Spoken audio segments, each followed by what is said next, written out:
Good morning. What is up, fellow Hoops fans? Welcome back to another episode of The Last Shot NBA show here on Little Birdie TV. As always, brought to you by our great friends over there at topsport.com.au. Now, I'd like to welcome in, as usual, on a Friday morning, old mate BK. What's my man, good? how you doing? Man? I'm good, my brother. How you doing? I'm good, man. I'm good. Happy Ben Simmons returns to Philadelphia Day. Let's go. Let's go. Yeah, I'll tell you, the whole NBA world has been talking about this for the last 2 to 3 days. Everyone's been looking for. I've never seen such excitement around a game that a player is not even going to be playing in, because Simmons is still out for the Brooklyn Nets.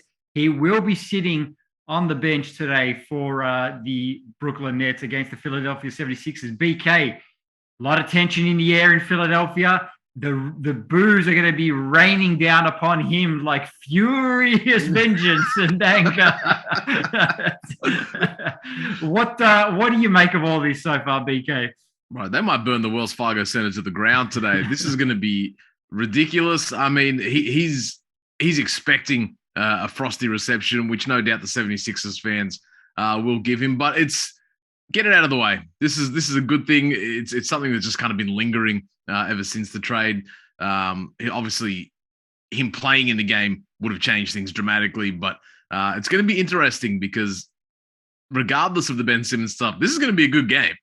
Yeah, it really is. Like you're talking about, I mean, Philadelphia has obviously climbed all the way back up to the second seed in the East. They're only, I think, 3 games behind Miami. Brooklyn need a win, and they need to get some sort of momentum going. I do believe that, I think play-in's the best that they can sort of expect, because they're 6 games back, I believe, of the Cleveland Cavaliers with 16 games to go. So Brooklyn need a win, but they're going to have both Kevin Durant and Kyrie Irving playing. But it's just that atmosphere that's going to be in there. Everything's going to be sort of so focused on Ben Simmons that I hope it doesn't take away from the actual on-court, game as well. BK, we're going to show a tweet right now. We're going to play it with the sound on as well. Now, this is just to give you an idea. Like, these guys actually went down to the hotel to boo Ben Simmons. If we're going to listen to it right now.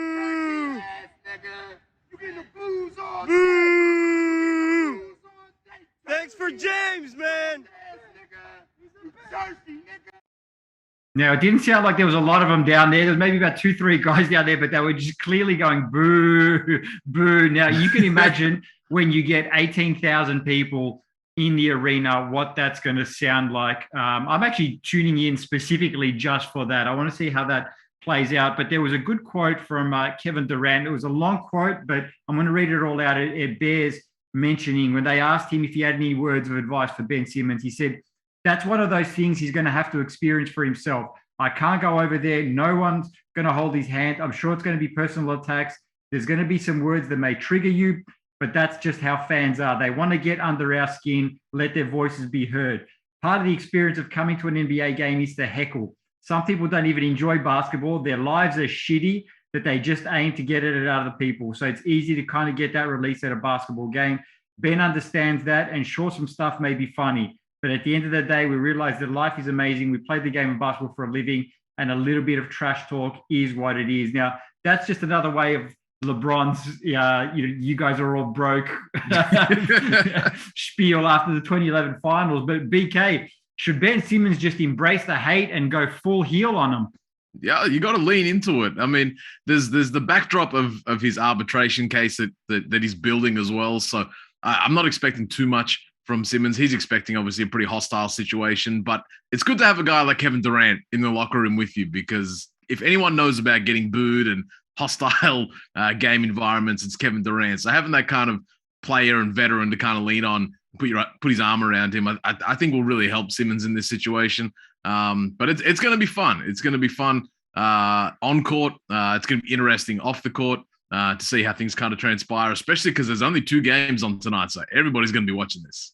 Yeah, 100% correct, BK. And we also joked about, whether Simmons should sort of really embrace this and, I imagine Meek Mill's going to be there. He's going to be friends with James Harden. Like Simmons, just go full New York on him and just basically say, hey, like F Philadelphia, I'm with New York right now. Bring in Bobby Schmurder. Like turn up with what did you say, with a Jets jacket on or something like that? Yeah, he's got to be in a Jets jersey or I Love New York tee, wearing Timberlands, eating a chopped cheese. Just you give them what they want, like, and bring in Bobby Schmurder or Fabio Foreign and just have them sit courtside opposite Meek Mill and like, let's get this party started. Absolutely.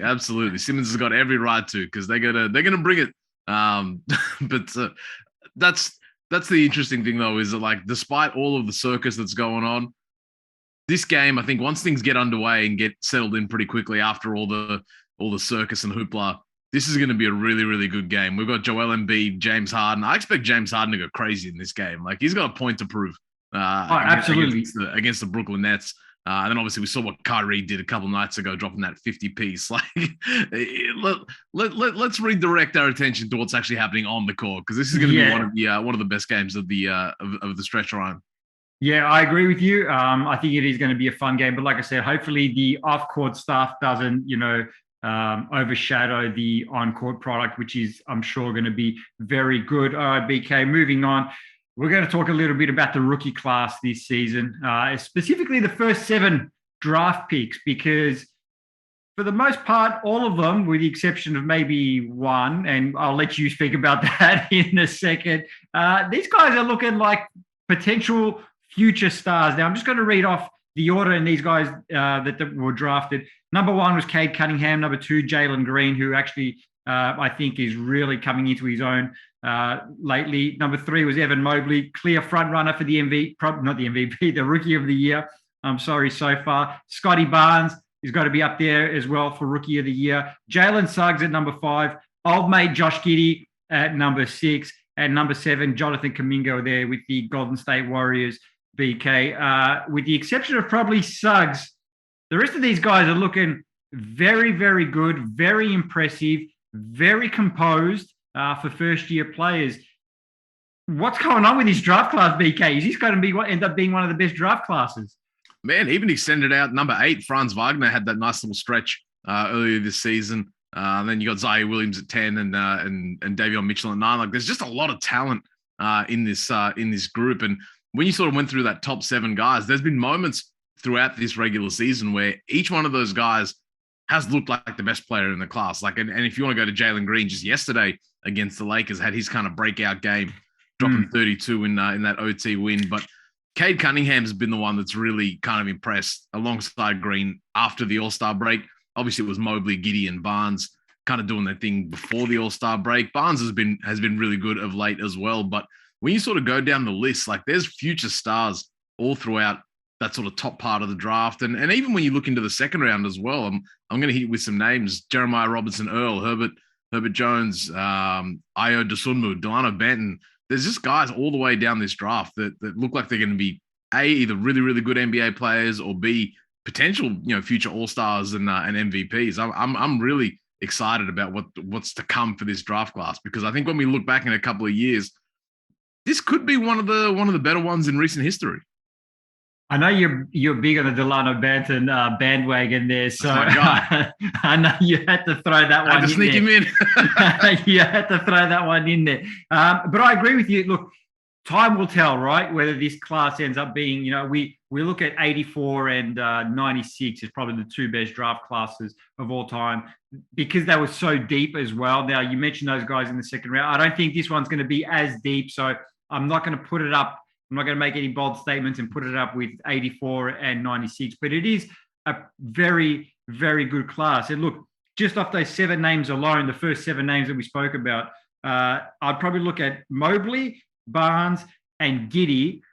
They're probably my top 3 in terms of and probably in that order too. I'm going to go Mobley, Barnes, and Giddey in terms of who the Rookie of the Year is. And they've also probably been the most consistent from the beginning of the season as well, because you look at guys like Jalen Green, even Cade Cunningham obviously was injured in the beginning. They've had their struggles. The other 3 have hit the ground running, and they've looked like NBA players from the get-go.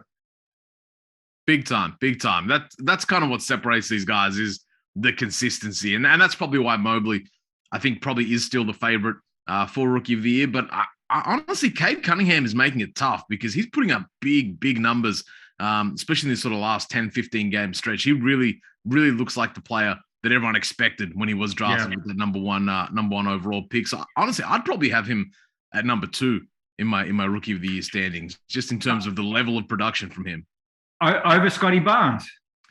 I think so. I love Scotty Barnes too. I think Scotty Barnes has been really good, and he has been consistent for the Raptors this season. But just when you look at the games Cade's putting up with those 28 and 10, like he looks like, oh, this is going to be a star, like an all-star kind of guy in this league, just from a talent perspective.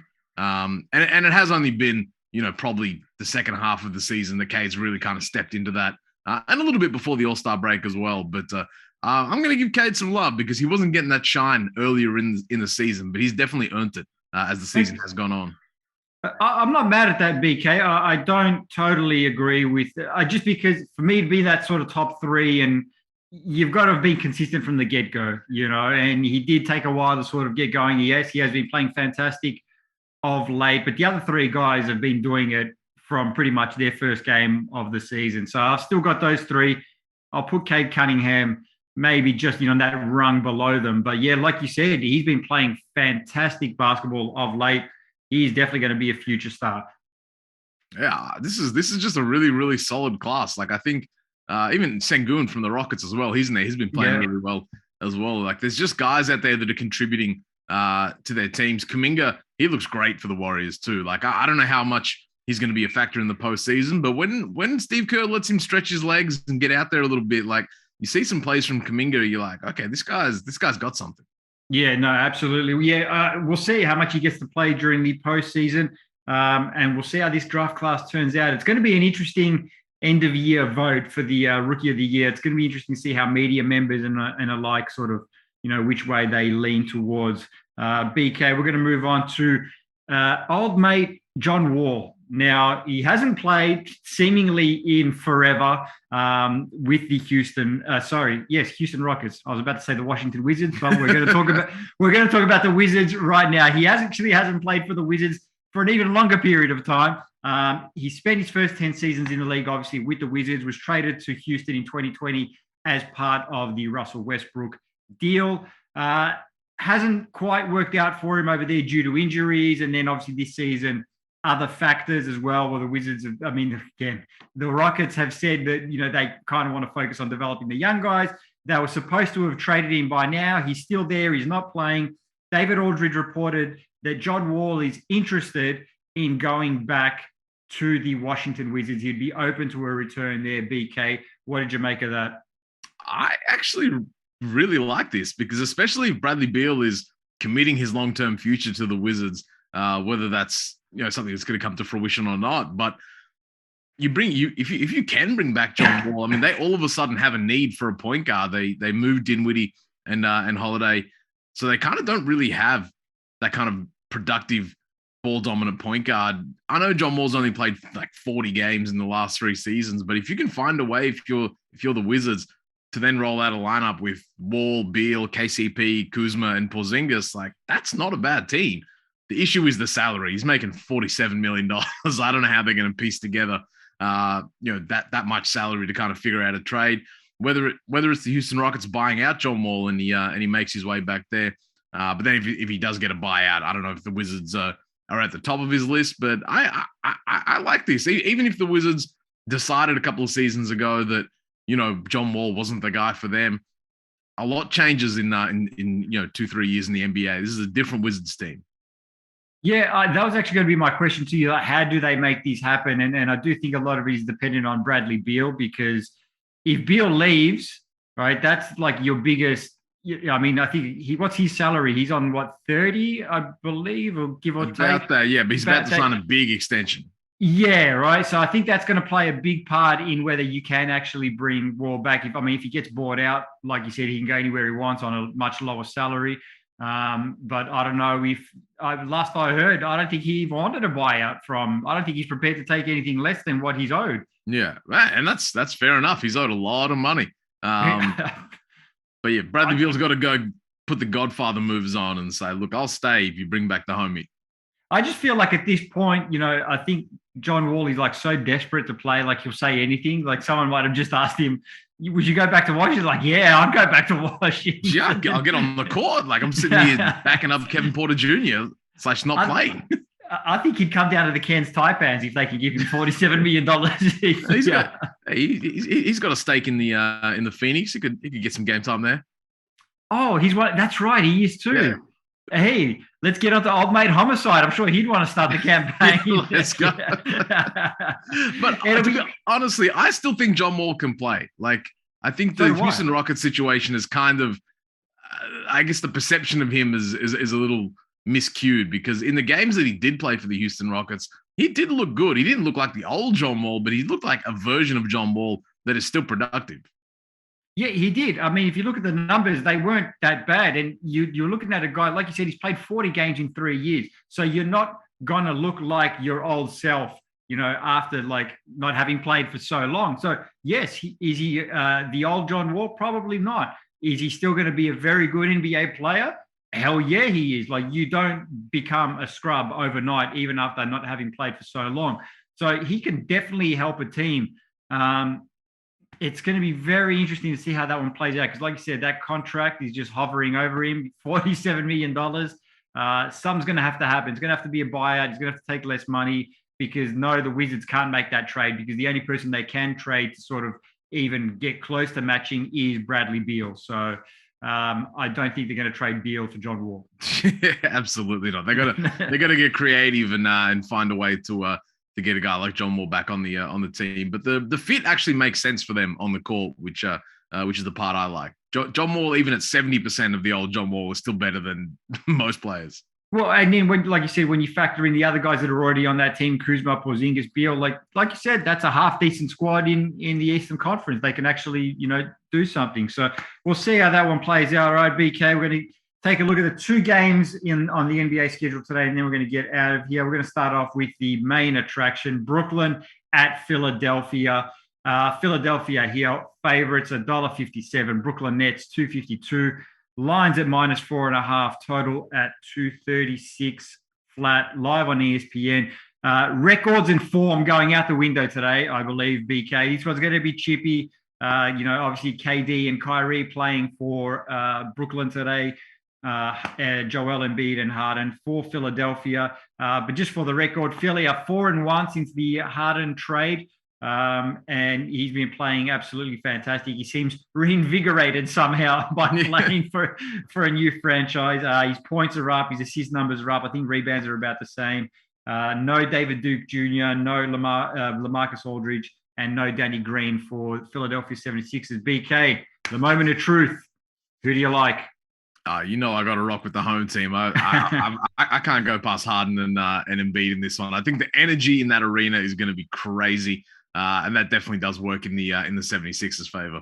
Yeah, I'm with you 100%. I don't see any way that the Philadelphia 76ers lose today's game. I think Embiid's going to come out fired up. Harden's going to come out fired up. He wants to play hard against his old team. And I actually think the Philadelphia 76ers, I don't think it's going to be a blowout, but I think it will be a double-digit win. Yeah, I think it'll be a very, very close game. I think it's just going to be intense. But I just think, a little part of me is like, after watching Kyrie against the Hornets, I'm like, man, this guy can still light up anybody. Like anything is possible with this Nets team when Kyrie is hooping like that. But I think the home crowd swings it for me. Yep, we're in agreement on that one there, BK. Next game on the schedule, Golden State and Denver. This one should be a pretty good game too. Warriors $1.76 favorites. Denver Nuggets $2.15. Lines at 2. Totals at 228.5. Dubs just 3-7 in their last 10. Had a nice win over the Clippers the other day. I actually picked the Clippers in that game too. I thought they would get it done, but boy, was I wrong. Nuggets are streaking. They've won 4 in a row, BK. Tied with Dallas in 5th. No Draymond, no Iggy, no Gary Payton the second. No Otto Porter Jr., no James Wiseman for the Golden State Warriors. It's going to be a big load for Steph and Clay to carry. Honestly, man, I kind of like the Nuggets in this game. Just as you said, they've been playing well. Jokic has been playing like some of the best basketball I've ever seen anyone play in recent weeks, and I think that might just be enough to get past the Warriors, who haven't been playing very well at all. Yeah, BK, that's 2 out of 2 we're agreeing on today, because I'm going with the Nuggets too. Like you said, Jokic has been incredible. 2 consecutive triple doubles. Will he make it a third one today? We'll have to wait and see. But like I said, with those outs that the Warriors have got there, I just think it's going to be too much of a load for Steph and Clay to carry. I'm going Nuggets as well. I mean, last I checked the injury report, Jokic was still playing, so I don't know why the Warriors are favourites today. because for me, it's easy money on the Denver Nuggets. All right, we're going to take a look at the NBL game, BK, and then we are out of here. We've got the Cairns Taipans tonight and the Tasmania Jackjumpers. Taipans $1.75 favourites. Jackjumpers 207. Lines at 2. The totals at 156.5 live on ESPN. Taipans have lost 2 in a row. Jackjumpers coming off a win over the New Zealand Breakers the other day. They're in 6th with 8 wins. BK, you reckon the Jackjumpers can make the playoffs? Hey, they're making a case. They've surprised me this season. I wasn't expecting them to be as competitive, but I still like the Taipans in this game. I think they're going to bounce back after a couple of rough games. When at the start of the season, when old mate Corey Homicide Williams predicted the Jackjumpers to win 14 games, we all kind of laughed at that and said, there's no way they're going to win 14 games. Look, I don't know if they get there, but they might get close. They've won 8 games in the season. They've surprised me. They've played well. You're going with the Taipans. I'm going to be contrarian. I'm going to say the Jackjumpers go 2 in a row and they beat the Taipans tonight. I love it. All right, BK, my brother.